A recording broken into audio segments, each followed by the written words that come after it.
Solving mysteries doesn't just happen because you want to or because you designed this clever little experiment and it works the first time. I continue to run a research lab at NIH. I have 10 people who work with me on diabetes and on aging.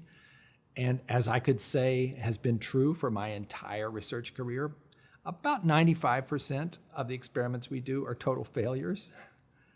And that's because we're out there on the leading edge of what's possible, and most of the time it isn't quite possible. And you have to kind of get used to that and even take it, after you've developed a little maturity about it, as a badge of reality check that you really are asking a hard problem. If your experiments are working all the time, must not be a very interesting problem. So a lot of science is very hard work.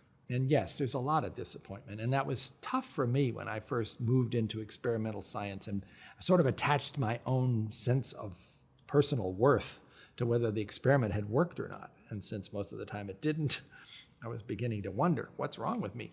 And then I began to realize, no, wait a minute, that's just a sign that you're doing something really hard and really important, and stick to it. And ultimately, you might learn something.